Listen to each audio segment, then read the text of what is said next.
Welcome to I dream media. So ఇండియన్స్ని భయపెడుతున్న cancer prostate cancer. పురుషుల్లో కనిపిస్తున్న ఈ క్యాన్సర్ ప్రాణాంతకమైందని కూడా చెప్తూ ఉన్నారు. సో దీని గురించిన పూర్తి వివరాలు తెలుసుకుందాం. ఈరోజు మనతో పాటు ఉన్నారు ప్రముఖ సర్జికల్ ఆంకాలజిస్ట్ మోహన్ వంశీ గారు. డాక్టర్ గారు నమస్తే అండి. నమస్తే అండి. డాక్టర్ గారు, ప్రోస్టేట్ క్యాన్సర్ పురుషుల్లో ఎక్కువగా వస్తుంది, ఇది ప్రాణాంతకమైంది, ఇండియన్స్లోనే ఎక్కువగా కనిపిస్తుంది, చిన్న వయసులో వస్తుందని చెప్తున్నారు. అసలు ఏంటి డాక్టర్ గారు ఇది? ప్రాస్టేట్ క్యాన్సర్ అనేది పురుషుల్లో సామాన్యంగా చూస్తుంటామండి. యూరినరీ బ్లాడర్ కింద ప్రాస్టేట్ అనే ఒక ఆర్గన్ ఉంటుందండి. ఆ ప్రాస్టేట్ ఆర్గన్లో వచ్చే క్యాన్సర్నే ప్రాస్టేట్ క్యాన్సర్ అంటాం. జనరల్లీ పురుషుల్లో ఈ చాలా కామన్గా కనిపించే క్యాన్సర్ ఏదొకటి. జనరల్గా ఓల్డ్ ఏజ్లో ఈ క్యాన్సర్ చూస్తుంటాం, యంగ్ ఏజ్లో ఈ క్యాన్సర్స్ ఎక్కువగా కనబడుతుంటాం, ఓల్డ్ ఏజ్లో ఎక్కువగా చూస్తుంటాం, వైట్స్లో ఎక్కువగా కనబడుతుంటుంది. ఈ మధ్యకాలంలో భారతదేశంలో ఇంతకుముందు చాలా తక్కువగా కనబడేది. మధ్యకాలంలో అర్బనైజేషన్ పెరిగే కొలది మన భారతీయుల్లో కూడా ఈ ప్రాస్టేట్ క్యాన్సర్ ఎక్కువగా కనబడుతుంది. ఈ ప్రాస్టేట్ క్యాన్సర్ని డయాగ్నోస్ చేయడం కూడా చాలా సింపుల్. ప్రాస్టేట్ క్యాన్సర్ని స్క్రీనింగ్ చేసుకోవడం ద్వారా కూడా ప్రాస్టేట్ క్యాన్సర్ని ముందుగా గుర్తించడానికి అవకాశం ఉంటుంది. ఓకే, అయితే డాక్టర్ గారు అసలు ఈ ప్రోస్టేట్ క్యాన్సర్ అసలు ఎందుకు వస్తుంది? వి రియలీ డోంట్ నో ఎందుకు వస్తుంది ప్రాస్టేట్ క్యాన్సర్ అనే దానికి డెఫినెట్గా ఆన్సర్ లేదండి. ప్రాస్టేట్ క్యాన్సర్ వయసు పైబడే కొలది ప్రాస్టేట్ క్యాన్సర్ వచ్చే అవకాశాలు ఎక్కువగా ఉంటాయి. ఇది ఖచ్చితమైన కారణం అని ఎవరు చెప్పలేరు. బట్ జనరల్గా అందరిలో చూస్తుంటాం. యునైటెడ్ స్టేట్స్లో బ్లాక్స్లోను వైట్స్లోను కూడా చూస్తుంటాం. జనరల్గా బ్లాక్స్లో అంటే ఆఫ్రో అమెరికన్స్లో వచ్చినప్పుడు అది చాలా వేగంగా పాకుతుందని చెప్తుంటారు. భారతదేశంలో కూడా ప్రాస్టేట్ క్యాన్సర్ ఈ మధ్యకాలంలో అర్బన్ ఇండియాలో చాలా కామన్గా చూస్తున్నాం compare to rural India. So prostate క్యాన్సర్కి డెఫినెట్గా ఇది కారణం అని లేదు, కానీ కొన్ని రకాల జెనెటిక్ మ్యూటేషన్స్ ఉన్నప్పుడు ఈ ప్రాస్టేట్ క్యాన్సర్ వచ్చే అవకాశాలు ఎక్కువగా ఉంటాయి.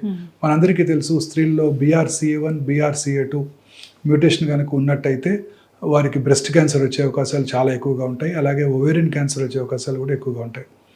అదే మ్యూటేషన్ పురుషుల్లో కనుక ఉన్నట్టయితే ప్రాస్టేట్ క్యాన్సరు, ప్యాంక్రియాటిక్ క్యాన్సర్ వచ్చే అవకాశాలు ఎక్కువగా ఉంటాయి. అందున BRCA2 మ్యూటేషన్ కనుక ఉన్నట్టయితే పురుషుల్లో ఉన్నట్టయితే వారిలో ప్రాస్టేట్ క్యాన్సర్ వచ్చే అవకాశాలు ఎక్కువగా ఉంటాయి. సో ఇవి తప్ప ఇతరత్ర డెఫినెటివ్ కారణాలు అంటూ ఏమి లేవండి. ఇవే జనరల్గా BRCA2 మ్యూటేషన్ ఉన్న వాళ్ళలో, జెనెటిక్ మ్యూటేషన్ ఉన్న వాళ్ళలో ఈ క్యాన్సర్ వచ్చే అవకాశాలు ఎక్కువగా ఉంటాయి. ఓకే, అయితే దీనికి కారణం అది మీరు అన్నది. అయితే ఇది ఫాదర్కి 4 ఫాదర్స్కి ఉంటే నెక్స్ట్ జనరేషన్కి వచ్చే అవకాశం ఉంటుందా? క్యాన్సర్ వంశపారంపర్యమైన జబ్బు కాదు, కానీ వేళ్ల మీద లెక్క పెట్టదగిన కొన్ని క్యాన్సర్లు, prostate cancer, pancreatic cancer, thyroid cancer, colon cancer, breast cancer స్త్రీలలో, ఓవేరియన్ క్యాన్సర్ స్త్రీలలో, ఇవి ఉన్నప్పుడు వాళ్ళ ఫ్యామిలీ మెంబర్స్లో అంటే దగ్గర వారి కొడుకు కానీ తమ్ముడికి కానీ ఈ క్యాన్సర్ వచ్చే అవకాశాలు సాధారణ ప్రజానికంతో పోల్చినట్టయితే కొంచెం ఎక్కువగా ఉంటుంది తప్ప ఖచ్చితంగా వాళ్ళకు వస్తుందని చెప్పలేము. ఓన్లీ BRCA2 మ్యూటేషన్ ఉన్న వాళ్ళలో మాత్రం తల్లిదండ్రుల్లో కనుక ఉన్నట్టయితే, తల్లిగారికి కానీ తండ్రి గారికి కానీ ఉన్నట్టయితే పిల్లల్లో ఈ BRCA2 మ్యూటేషన్ వచ్చే అవకాశాలు, తద్వారా ప్రాస్టేట్ క్యాన్సర్ వచ్చే అవకాశాలు కూడా ఎక్కువగా ఉంటాయి. ఓకే, ఇన్నేళ్ళ ఎక్స్పీరియన్స్, ఎన్నో కేసులు చూసుంటారు. అయితే ఒకప్పుడు మీరు స్టార్ట్ చేసినప్పుడు ఏ ఏజ్లో చూసారు ఆ క్యాన్సర్ని, ఇప్పుడు ఏ ఏజ్లో చూస్తున్నారు? True, very correct. ఈ ప్రాస్టేట్ క్యాన్సర్ జనరల్లీ మన వరల్డ్ డేటా ఏంటంటే అబోవ్ 65 తర్వాతనే ఈ ప్రాస్టేట్ క్యాన్సర్ ఎక్కువగా చూస్తుంటాం. వయసు పెరిగే కొలది ప్రాస్టేట్ క్యాన్సర్ వచ్చే అవకాశాలు ఎక్కువగా ఉంటాయి. ఇన్ఫ్యాక్ట్ వయసు బాగా పెరిగినప్పుడు 8 ఇయర్స్ 90 ఇయర్స్ వయసులో చాలామందికి ప్రాస్టేట్ క్యాన్సర్ ఉంటుంది. ఎటువంటి సిమ్టమ్స్ కూడా కలగజేయకపోవచ్చు. అది ఏ రకమైన ఇబ్బంది కూడా పెట్టకపోవచ్చు పేషెంట్కి. అంటే he lives with it, he doesn't harm him at all. కానీ ఈ మధ్యకాలంలో చిన్న వయసులో కూడా ప్రాస్టేట్ క్యాన్సర్స్ ఎక్కువగా చూస్తున్నాం. అందుకే 50 ఇయర్స్ వచ్చినప్పటి నుంచే కూడా ఈ సింపుల్ బ్లడ్ టెస్ట్ PSA చేయించుకోవడం ద్వారా ఈ క్యాన్సర్ రావడాన్ని మనం ముందుగా పసిగట్టవచ్చు. ఈ క్యాన్సర్ రావడాన్ని ముందుగా పసిగట్టినట్టయితే చాలా సులువుగా దీనికి ట్రీట్మెంట్ చేయవచ్చు. టాక్సిక్ ట్రీట్మెంట్స్ ఏమీ లేకుండా చాలా సింపుల్గా ఈ ట్రీట్మెంట్ ప్రాస్టేట్ క్యాన్సర్ పూర్తిగా క్యూర్ అయిపోవడానికి మంచి అవకాశం ఉంది. PSAతో పాటు sub types of PSA, free PSA అని ఇంకోటి ఉంది, అలాగే ప్రాస్టేట్ హెల్త్ ఇండెక్స్ అని ఇంకోటి ఉంది. వాటి ద్వారా ఈ ప్రాస్టేట్ క్యాన్సర్ రావడాన్ని మనం ముందుగా పసిగట్టవచ్చు. ఓకే, 50 ఇయర్స్ ఆఫ్ ఏజ్లో నుంచి సంవత్సరానికి ఒకసారి సింపుల్ బ్లడ్ టెస్ట్ చేయించుకున్నట్టయితే చాలా ఈజీగా మనం ఈ క్యాన్సర్ రావడాన్ని పట్టుకోవచ్చు. ఓకే, అయితే డాక్టర్ గారు, ప్రోస్టేట్ క్యాన్సర్ వచ్చింది అంటే లక్షణాలు ఎలా ఉంటాయి? ప్రాస్టేట్ క్యాన్సర్ లక్షణాలు, బినైన్ ప్రాస్టేటిక్ హైపర్ప్లేషియా లక్షణాలు కూడా చాలాసార్లు ఒకేలాగా ఉంటాయి. బినైన్ ప్రాస్టేటిక్ హైపర్ప్లేషియా అంటే క్యాన్సర్ కానటువంటి prostate increase in the prostate size. ప్రతి పురుషుడికి కూడా 50-60 ఏళ్ళు వచ్చాక ప్రాస్టేట్ సైజ్ పెరుగుతూ ఉంటుంది. దానిని బినైన్ ప్రాస్టేటిక్ హైపర్ప్లేషియా అంటాం. దాని సిమ్టమ్స్ ప్రాస్టేట్ క్యాన్సర్ సిమ్టమ్స్ కూడా ఒకేలాగా ఉంటాయి. సింపుల్ బెస్ట్ ఫ్యాక్టర్ ఏంటంటే పిఎస్ఏ చేయించుకోవడం ద్వారా క్యాన్సర్ కాదా చెప్పేయచ్చు. సో ఈ లక్షణాలు ఎలా ఉంటాయంటే ఇంక్రీజ్డ్ ఫ్రీక్వెన్సీ, ఎక్కువ సార్లు యూరిన్ పాస్ చేయటం, ఎస్పెషల్లీ నైట్ టైం 3-4 సార్లు నిద్రలో లేచి యూరిన్ పాస్ చేయడానికి వెళ్ళటం. తర్వాత స్ట్రీమ్ అంటే మన యూరినరీ స్ట్రీమ్ సన్నబడిపోవటం, అంటే సన్నగా రావటం, దూరంగా పడకుండా దగ్గరగా పడటం. అలాగే హెసిటెన్సీ, మనం యూరిన్ పాస్ చేయడానికి వెళ్తాము బట్ యూరిన్ వెంటనే రాదు. ఇల్ టేక్ టైం, 1 నిమిషం ఆగాలి, అప్పుడు వస్తుంటుంది. అలాగే అర్జెన్సీ, కొన్నిసార్లు యూరిన్ వచ్చినప్పుడు పరిగెత్తాలి, లేకపోతే ఇన్నర్స్లోనే పడిపోయే అవకాశం ఉంటుంది. ఇవన్నీ కూడా ఈ బోత్ బినైన్ ప్రాస్టేటిక్ హైపర్ప్లేషియాకి అలాగే క్యాన్సర్ కూడా సిమ్టమ్స్. అంటే ఈ సిమ్టమ్ ఉన్నవాళ్ళు అశ్రద్ధ చేయకుండా ఒకసారి కన్సల్టేషన్ తీసుకోవటం, అలాగే సీరం పిఎస్ఏ చెక్ చేయించుకోవడం ద్వారా ఇది క్యాన్సరా కాదా చాలా తేలిగ్గా పట్టుకోవచ్చు. కొన్నిసార్లు సీమెన్లో బ్లడ్ పట్టడం, అలాగే యూరిన్లో బ్లడ్ పట్టడం, low grade pain lower part of the అబ్డమెన్లో కింది కడుపులో పెయిన్ ఉండటం, లో గ్రేడ్ పెయిన్ ఉండటం, ఇవన్నీ కూడా ప్రాస్టేట్ క్యాన్సర్ లక్షణాలు. ఓకే డాక్టర్ గారు, క్యాన్సర్ వచ్చిందని తెలిసింది మరి, సో దీనికోసం ట్రీట్మెంట్స్ అంటే ఎలా ఉంటాయి? ఫస్ట్ క్యాన్సర్ రాగానే ముందు దీన్ని డయాగ్నోసిస్ చేయాలండి. డయాగ్నోసిస్ అంటే నిర్ధారణ చేయటం, వెరీ డిఫికల్ట్ స్టెప్ నిర్ధారణ చేయటం. బయాప్సీ చేయటం ద్వారానే క్యాన్సర్ ఉన్నది లేని చెప్పగలమండి. ఈ బయాప్సీ ఎలా చేస్తామంటే చాలా ఇంట్రెస్టింగ్ థింగ్. ఈ ప్రాస్టేట్ వెనకాలే మలద్వారం ఉంటుంది, రెక్టమ్. ట్రాన్స్ రెక్టల్ అంటే రెక్టమ్ గుండా అల్ట్రాసౌండ్ గైడెడ్ బయాప్సీ చేయాల్సి ఉంటుంది. Trans rectal ultrasound guided biopsy, TRUS biopsy అంటాం. ఈ ట్రస్ బయాప్సీ చేయడం ద్వారా క్యాన్సర్ ఉన్నది లేనిది ఖచ్చితంగా చెప్పగలుగుతాం. బయాప్సీ చేసినప్పుడే పెథాలజిస్ట్ స్కోరింగ్, గ్లేసన్ స్కోరింగ్ అంటారు. అంటే హౌ అగ్రెసివ్, బాగా వేగంగా పాకే క్యాన్సరా, స్లోగా పాకే క్యాన్సరా మనకు తెలిసిపోతుందండి. ఇది గ్లేసన్ స్కోరింగ్ చేయడం ద్వారా తెలుసుకోవచ్చు అనమాట. ప్రాస్టేట్లో రకరకాల క్యాన్సర్లు ఉంటాయి. 98% అయితే మరి ఎడినో కార్సినోమాస్, కొన్నిసార్లు adeno squamous cancers, squamous cancers కూడా ఉంటుంటాయి. అంటే ఇది దీంట్లో కూడా క్యాన్సర్ కణితులు అలాగే ఉంటాయి డాక్టర్ గారు, ప్రతి దాంట్లో ఉన్నట్లే? అంటే ముందుగానే గుర్తించారు, సో ట్రీట్మెంట్ అంటే ఎలా ఉంటుంది? గుర్తించగానే నెక్స్ట్ స్టెప్ స్టేజింగ్ చేస్తాం. అంటే ఏ స్టేజ్లో ఉంది, స్టేజ్ని బట్టి మనకి ట్రీట్మెంట్ ఆధారపడుతుంది. అర్లీ స్టేజ్లో ఉంటే ట్రీట్మెంట్ వేరుగా ఉంటుంది, లేట్ స్టేజ్లో ఉంటే ట్రీట్మెంట్ వేరుగా ఉంటుంది. సో దీనికి మనం స్పెషల్ టెస్టులు చేయాల్సి ఉంటుంది. జనరల్గా మనం ఇంతకు ముందు కాలంలో ఎంఆర్ఐ స్కాన్ చేసేవాళ్ళం, ఇప్పుడు పెట్ ఎంఆర్ఐ అందుబాటులోకి వచ్చింది. పాజిట్రాన్ ఎమిషన్ టోమోగ్రఫీ ఎంఆర్ఐ, పెట్ ఎంఆర్ఐ అంటాం. పెట్ సిటీ స్కాన్ గత 20 ఏళ్ళుగా అందుబాటులో ఉంది మనకి హైదరాబాద్లో. ఈ ప్రాస్టేటు పెల్విక్ ఆర్గన్స్లో MRI is far superior to PET CT scan. So olden డేస్లో పెట్ ఎంఆర్ఐ అందుబాటులో లేని రోజుల్లో మనం పెట్ సిటీ స్కాన్ చేసేవాళ్ళం. ఇప్పుడు పెట్ ఎంఆర్ అందుబాటులోకి వచ్చింది, పాజిట్రాన్ ఎమిషన్ టోమోగ్రఫీ ఎంఆర్ఐ. ఇందులో కూడా పిఎస్ఎంఏ పెట్ ఎంఆర్ఐ అంటే prostate specific membrane antigen MRI, PSMA PET MRI. ఈ పిఎస్ఎంఏ పెట్ ఎంఆర్ఐ చేయడం ద్వారా ట్యూమరు లోకల్గా ఎంతవరకు పాకింది, 1 లోబు 2 లోబ్స్ ఉంటాయి ప్రాస్టేట్ బ్లాడర్ కింద, రైట్ లోబ్లో ఉందా, లెఫ్ట్ లోబ్లో కూడా ఉందా, ప్రాస్టేట్ యొక్క క్యాప్సిల్ నుంచి బయటకు వచ్చేసిందా, ఆ ప్రాస్టేట్ క్యాప్సిల్ నుంచి బయటకు వచ్చి బ్లాడర్, యూరినరీ బ్లాడర్ కిందే ఉంటుంది, బ్లాడర్లోకి ఏమైనా వెళ్ళిందా, పక్కనున్న సెమినల్ వెసికల్స్కి ఏమైనా వెళ్ళిందా, అలాగే శరీరంలో ఇతర భాగాలకి ఎక్కడికన్నా పాకిందా.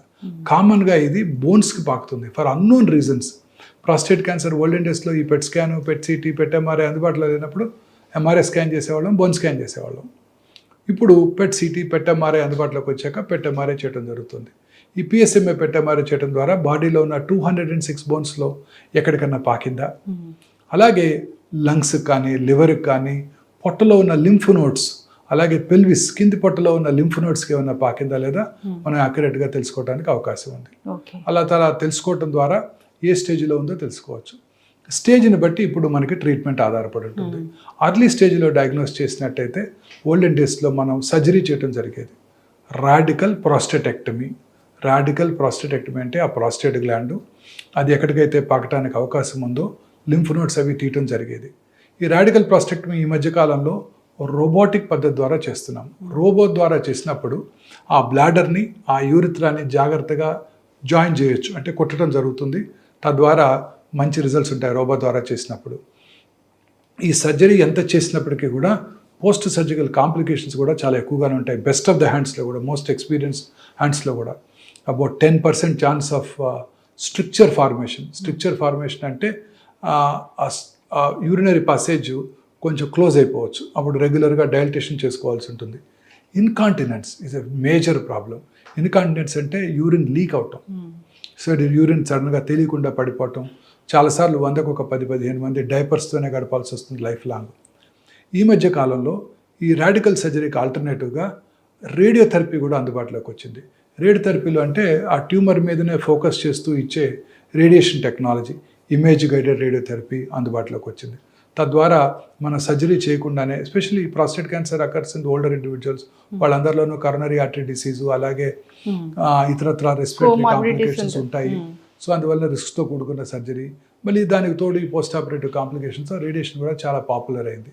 ఈ రేడియేషన్ టెక్నాలజీతో ఏం చేస్తామంటే ఆ ప్రాస్టేట్ గ్రంథిని అది ఎక్కడికైతే పగటానికి అవకాశం ఉందో లింఫ్ నోడ్స్ని మనం పూర్తిగా ఇరేడియేట్ చేయడం ద్వారా వాటిని పూర్తిగా క్యూర్ చేయడానికి అవకాశం ఉంది. Results are on par with సర్జరీస్తో ఎంతమంది క్యూర్ అవుతుందో దీనికి కూడా అంతమంది క్యూర్ అవుతుంటుంది. రేడియేషన్లో కూడా అనేక రకాల న్యూవర్ టెక్నిక్స్ ఇప్పుడు అందుబాటులోకి వచ్చాయి. అందులో ఎస్పెషల్లీ ప్రాస్టేట్ క్యాన్సర్లో ముఖ్యమైనది ఏంటంటే సైబర్ నైఫ్ అంటే కత్తి కాని కత్తి, బట్ కత్తి లాంటి కత్తి. నైఫ్ అంటే కత్తి అనుకున్నారు, కాదు, కత్తి లాంటి కత్తి, బట్ కత్తి కాదు అది. అంటే పేషెంట్ని టచ్ చేయకుండా విత్ ఇన్ కత్తిలాగా ఎలా కట్ చేసేసి ఆ ట్యూమర్ని డిస్ట్రాయ్ చేస్తుందో, ఇక్కడ ఈ రేడియేషన్ని pin pointed radiation, focused radiation. ఇప్పుడు ఇరాన్ వాళ్ళు బెలాస్టిక్ మిసైల్స్ ప్రయోగం చేస్తున్నారు. కరెక్ట్గా ప్రిసైజ్గా మొసాద్ హెడ్ క్వార్టర్స్ మీద ఎట్లా అయితే ఒక లాంచ్ చేశారో ఒక బెలాస్టిక్ మిసైల్ని, అదే టెక్నాలజీ ఇక్కడ క్యాన్సర్ సెల్స్ని టార్గెట్ చేయడానికి ఈ సైబర్ నైఫ్ ఉపయోగించుకుంటుంది. వాళ్ళు ఏదైతే మిసైల్, క్రూయిజ్ మిసైల్ ఎలాంటి టెక్నాలజీ ఉందో అదే టెక్నాలజీ ఇక్కడ క్యాన్సర్ సెల్ని టార్గెట్ చేయడానికి సైబర్ నైఫ్లో ఉపయోగిస్తారు. ఈ cyber knife pencil beam of radiation ప్రిసైజ్గా వెళ్ళి ఆ ప్రాస్టేట్ క్యాన్సర్ని పూర్తిగా డిస్ట్రాయ్ చేసేస్తుంది. ఇంతకుముందులాగా 30 నుంచి 45 రోజులు రేడియేషన్ లేకుండా జస్ట్ 4 నుంచి 5 రోజుల్లోనే ఎంటైర్ రేడియేషన్ కంప్లీట్ చేయడానికి అవకాశం ఉంటుంది. పేషెంట్ అసలు ముట్టుకునే ప్రశ్నే లేదు, టచ్ చేయాల్సిన అవసరమే లేదు. అలా వస్తారు, పడుకుంటారు 10 నిమిషాలు, ఆ రేడియేషన్ బీము ప్రిసైజ్గా ప్రాస్టేట్ని టార్గెట్ చేస్తుంది. దీన్ని స్టీరియోటాక్టిక్ రేడియో సర్జరీ అంటారు. రోబోటిక్ స్టీరియోటాక్టిక్ రేడియో సర్జరీ అంటే ప్రిసైజ్గా రోబోటిక్, ఇది అగైన్ రోబో. సి టు ఎర్ ఇస్ హ్యూమన్, అంటే మనుషులు తప్పులు చేయొచ్చు, కానీ ప్రీ ప్లాన్డ్ రోబోస్ తప్పులు చేయవు. చాలా ఈ ముందుగా మనం ప్లాన్ చేసుకుని ఈ రోబోని కనుక రేడియేషన్కి ఉపయోగించుకున్నట్టయితే ఈ సైబర్ నైఫ్ బీము ప్రిసైజ్గా వెళ్ళి ప్రాస్టేట్ గ్లాండ్ని టచ్ చేస్తూ, హిట్ చేస్తూ, ప్రాస్టేట్ గ్లాండ్ని డిస్ట్రాయ్ చేస్తూ పక్కన ఉన్న నార్మల్ ఆర్గన్స్కి ఎటువంటి డ్యామేజ్, వెనకాల ఉన్న రెక్టమ్ కానీ ముందున్న బ్లాడర్కి కానీ ఎటువంటి డ్యామేజ్ లేకుండా రేడియేషన్ చేయవచ్చు. పేషెంట్ 5వ రోజు 10 నిమిషాలు వస్తారు, పడుకుంటారు, అదే రోజు ఆఫీస్కి కూడా వెళ్ళిపోవచ్చు. ఒక పార్లమెంట్ మెంబర్ గారికి ట్రీట్ చేశాను, వారు చక్కగా 8:30 ఫ్లైట్కి ఎయిర్ ఇండియాలో ఢిల్లీ కూడా వెళ్ళిపోయారు ఫ్లైట్కి పార్లమెంట్ అటెండ్ అవడానికి. సో ఎటువంటి సైడ్ ఎఫెక్ట్స్ ఉండవు, మినిమల్ సైడ్ ఎఫెక్ట్స్, అసలు ప్రాక్టికల్లీ ఎటువంటి సైడ్ ఎఫెక్ట్స్ ఉండవు. మనం over past 10 years more than 784 cases మనం ఇక్కడ ట్రీట్ చేయడం జరిగింది హైదరాబాద్లో సైబర్ నైఫ్ ద్వారా. ఇది చాలా ప్రిసైజ్గా చేయడం జరుగుతుంది. ద అడ్వాంటేజ్ ఏంటంటే పోస్ట్ సైబర్ నైఫ్ ఎటువంటి సైడ్ ఎఫెక్ట్స్ ఉండవు. ఇప్పుడు కొత్తగా ఆర్టిఫిషియల్ ఇంటెలిజెన్స్తో పనిచేసే రేడియేషన్ డెలివరీ సిస్టమ్స్ అందుబాటులోకి వచ్చాయి. దాన్నే ఈథోస్ అంటారు. అంటే కృత్రిమ మేధస్ ద్వారా పనిచేస్తున్నప్పుడు చాలా ప్రిసైజ్గా రేడియేషన్ డోస్ని ప్లాన్ చేయడానికి అవకాశం ఏర్పడింది. ఉదాహరణకి కేర్ఫుల్గా మనం ప్లానింగ్ చేసాము రేడియేషన్, ఆ ప్రాస్టేట్ గ్లాండ్ మీదే రేడియేషన్ డోస్ పడేటట్టు చేసాము. చక్కగా పేషెంట్ 3-4 రోజులు రేడియేషన్ తీసుకున్నారు. ఆ తర్వాత 4వ రోజు పేషెంట్కి కొంచెం కాన్స్టిపేషన్ వచ్చింది. కాన్స్టిపేషన్ వస్తే ఏమవుతుంది, రక్తం కొంచెం ఉబ్బుతుంది, అంతే కదండి. మోషన్ లోడ్ అయిపోతే రక్తం కొంచెం ఉబ్బుతుంది. ఆ ఉబ్బిన రక్తం ఏం చేస్తుంది, ప్రాస్టేట్ గ్లాండ్ని 1 మిల్లీమీటర్ ముందుకు పుష్ చేస్తుంది. కానీ రేడియేషన్ పరికరానికి, ఆ రేడియేషన్ డెలివరీ సిస్టమ్కి ఇంతకుముందు ఎక్కడైతే ప్లాన్ చేశారో అక్కడే రేడియేషన్ ఇవ్వడం జరుగుతుంది. అప్పుడు ఏమవుతుంది, పార్ట్ ఆఫ్ ద రెక్టమ్ మీద కొంచెం డోస్ పడుతుంది, part of the prostate gland radiation dose నుంచి, ఎఫెక్ట్ నుంచి తప్పుకుంటుంది. సో ఇలాంటి వాటిని ఎలిమినేట్ చేయడానికి జనరల్గా కొంచెం ఎక్కువ దూరం ప్లాన్ చేస్తారు నార్మల్గా రేడియేషన్ ఆంకాలజీ ప్రాక్టీషనర్స్. ఇక్కడ ఏమవుతుంది, కొంచెం పక్కనున్న ఆర్గన్ మీద కూడా రేడియేషన్ డోస్ పడుతుంది. దీన్ని అవాయిడ్ చేయడానికి ఈ కృత్రిమ మేధస్తో కూడిన రేడియేషన్ డెలివరీ సిస్టమ్స్ చాలా ఎఫెక్టివ్గా ఉంటాయి. ఇందులో ఏం చేస్తుందంటే ప్రతిరోజు రేడియేషన్ ఇచ్చే ముందు ఈ పరికరం రేడియేషన్ డెలివరీ సిస్టంలోనే ఇన్బిల్ట్ సిటీ స్కాన్ ఉంటుంది. సో రేడియేషన్ ఇచ్చే ముందు అది చూస్తుంది ఏమిటి, ఎలా ఉంది, మన ప్రాస్టేట్ గ్లాండ్ ఎక్కడుంది, వెనకాల ఉన్న రెక్టము పైన ఉన్న బ్లాడర్ కరెక్ట్గానే ఉన్నాయా, కరెక్ట్గా చూస్తుంది. ఒకవేళ ఏమైనా ఆల్టరేషన్, ఏమైనా చేంజెస్ ఉంటే, రెక్టమ్ ఉబ్బినట్టు ఉండటమో లేకపోతే బ్లాడర్ ఫుల్ అయి ఉండి ప్రాస్టేట్ని కొంచెం కిందకి పుష్ చేయటమో జరిగినట్టయితే ఇది గమనిస్తుంది, చూస్తుంది, తనకున్న కృత్రిమ మేధస్సుతో ఆలోచిస్తుంది. ఏమిటి, మనం డాక్టర్ గారు ప్లాన్ చేసినప్పుడు రేడియేషన్ ఇక్కడ ప్లాన్ చేశాము, ఇప్పుడు అక్కడ ఆ ఫీల్డ్లోకి రెక్టమ్ కూడా వచ్చింది లేదా బ్లాడర్ వచ్చిందని గమనిస్తుంది, ఆలోచిస్తుంది. ఆలోచించి వెంటనే కృత్రిమ మేధస్సుతో కొత్త లొకేషన్ ఆఫ్ ప్రాస్టేట్ గ్లాండ్కి అడాప్ట్ చేసుకుంటుంది. మళ్ళీ రీప్లాన్ చేస్తుంది రేడియేషన్ని, కొత్త లొకేషన్కి చేసి రేడియేషన్ని డెలివర్ చేస్తుంది. It sees, it thinks, it adapts, it replans and delivers radiation in 2 minutes or maximum 3 minutes. ఇదే రేడియేషన్ ఆంకాలజిస్ట్ చేయాలనుకోండి, అయ్యా నా కాన్స్టిపేషన్ ఉంది మళ్ళీ రీప్లాన్ చేయండి అంటే ఆయన 2 రోజులు తీసుకుంటారు. కృత్రిమ మేధస్సు ద్వారా ఈ మొత్తం సిస్టమ్ని చూడటం, ఆలోచించటం, అడాప్ట్ చేసుకోవటం, రీప్లాన్ చేయటం, రేడియేషన్ డెలివర్ చేయటం 2 నుంచి 3 నిమిషాల్లో అయిపోతుంది. ఇది advantage of AI powered linear accelerator. ఇందాక మనం డిస్కస్ చేసాం PET-MR పరికరం యాక్యురేట్గా ఐడెంటిఫై చేయడానికి. అదే PET-MRని, అది కూడా ఏఐ పవర్డ్ PET-MR ఉపయోగించి కరెక్ట్గా ట్యూమర్ లొకేషన్ ఎక్కడుంది, ప్రాస్టేట్ ఎక్కడుంది, అదే తీసుకొని ఆ ఇమేజ్ని తీసుకొని కరెక్ట్గా రేడియేషన్ ప్లాన్ చేసి పర్ఫెక్ట్గా రేడియేషన్ డెలివర్ చేయడానికి ఈ కృత్రిమ మేధస్సుతో కూడిన రేడియేషన్ డెలివరీ సిస్టమ్ చాలా ఉపయోగపడుతుంది. సో ఈ రీసెంట్ అడ్వాన్సెస్ ద్వారా ఎటువంటి సైడ్ ఎఫెక్ట్స్ లేకుండా మనము రేడియేషన్ని lethal dose of radiation to the cancer dose of radiation deliver చేయడానికి అవకాశం ఏర్పడింది. పోస్ట్ ట్రీట్మెంట్ సైడ్ ఎఫెక్ట్స్ ఏమి లేకుండా కూడా మనం ట్రీట్మెంట్ చేయడానికి అవకాశం ఏర్పడింది. అదే లేట్ స్టేజ్లో క్యాన్సర్ని కనుక మనం డయాగ్నోస్ చేసినట్టయితే, అంటే చాలాసార్లు లేట్ స్టేజ్లోనే వస్తుంటారు, చాలామందిలో అవగాహన లేదు, పిఎస్ఏ చెక్ చేయించుకోవటమే ఉండదు, పిఎస్ఏ 150, 200, 2000 ఉన్నప్పుడు కూడా వస్తుంటారు.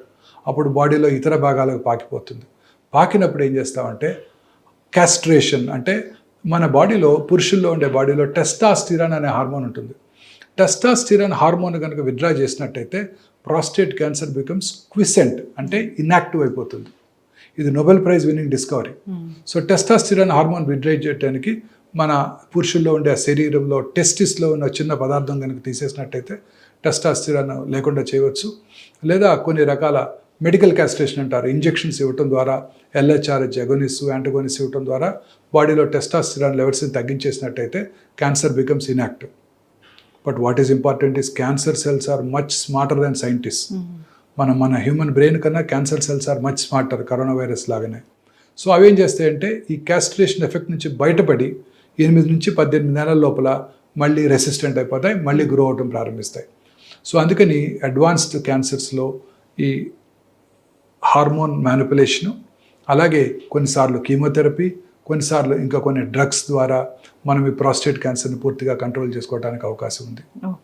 ఈ కొన్నిసార్లు బోన్స్కి పాకినప్పుడు, ఎస్పెషల్లీ వెయిట్ బేరింగ్ బోన్స్, అంటే కాళ్ళలోను, వెన్నుపూస, వెర్టిబ్రల్ కాలం, వెన్నుపూసలో వచ్చినప్పుడు బాడీ ఓన్ వెయిట్ వల్ల బోన్స్ లైట్ క్లీషన్స్ ఫ్రాక్చర్ అయ్యే అవకాశం ఉంది. వాళ్ళకి ఆ బోన్స్ కూడా కొంచెం రేడియేషన్ ఇవ్వటం ద్వారా మనము ఆ బోన్స్ ఫ్యూచర్లో ఎరగకుండా మనం చూసుకునే అవకాశం ఉంటుంది. ఖచ్చితంగా డాక్టర్ గారు. సో ఇది తగ్గిపోయింది, పూర్తిగా తగ్గిపోయింది, ట్రీట్మెంట్ అయిపోయింది, అయినా కానీ మందులు వాడాల్సిన అవసరం ఉంటుందా? తప్పనిసరిగా అండి. చాలా కాలం 2-3 సంవత్సరాల పాటు ఈ మందులు వాడుకోవాల్సి ఉంటుంది. ఆ తర్వాత కూడా రెగ్యులర్ చెకప్ చేసుకోవాల్సి ఉంటుంది. రెగ్యులర్ చెకప్ చేసుకోవడం ద్వారా క్యాన్సర్ రావడాన్ని తిరిగి పట్టుకోవడానికి అవకాశం ఉంటుంది. మనకి PSMA PET-MR చాలా యూస్ఫుల్గా ఉంటుంది. క్యాన్సర్ ఒకసారి PSA కనుక పెరిగినట్టయితే PSA రెగ్యులర్గా మానిటర్ చేసుకోవాల్సి ఉంటుంది. PSA పెరిగినట్టయితే మనము వెంటనే మళ్ళీ టెస్టులు చేసుకోవడం ద్వారా ఎక్కడ పెరిగింది, ఎందువల్ల పెరిగింది, వచ్చిన లొకేషన్ బట్టి ఫర్దర్ ట్రీట్మెంటు, కీమోథెరపీ, రకరకాల కీమోథెరపీ డ్రగ్స్, ఇప్పుడు అనేక రకాలైన మోనోక్లోనల్ యాంటీబాడీస్ కూడా అందుబాటులోకి వస్తున్నాయి. ప్రాస్టేట్ క్యాన్సర్ పేషెంట్స్కి BRCA1, BRCA2 టెస్ట్ చేసుకొని కొన్ని రకాల TKAs అంటారు, టైరోసిన్ కైనేజ్ ఇన్హిబిటర్స్, ఓలాపారిబ్ అనే ట్యాబ్లెట్స్ కూడా ఇవ్వడం జరుగుతూ ఉంటుంది, ఎస్పెషల్లీ అడ్వాన్స్డ్ క్యాన్సర్స్లో. ఏదేమైనప్పటికీ కూడా ఈ హార్మోనల్ మ్యానిపులేషను, ఈ సింపుల్ ట్రీట్మెంట్, రేడియేషను, అలాగే low dose chemotherapies plus steroids, తర్వాత TKAs, వాటి ద్వారా లైఫ్ని సిగ్నిఫికెంట్గా పొడిగించుకోవడానికి అవకాశం ఉంటుంది. ఎస్, ఖచ్చితంగా డాక్టర్ గారు చాలా చక్కటి ఇన్ఫర్మేషన్ అండి. సో చాలా అడ్వాన్స్ టెక్నాలజీ ఉంది. ఏ టెక్నాలజీ ద్వారా దీన్ని పూర్తి స్థాయిలో దీన్ని తగ్గించవచ్చు, క్యూర్ చేయొచ్చు. సో ఇబ్బంది పడుతున్న వాళ్ళు కాంటాక్ట్ చేయాలని కోరుకున్నాం. చక్కటి ఇన్ఫర్మేషన్ డాక్టర్ గారు, ధన్యవాదాలు. నమస్తే అండి.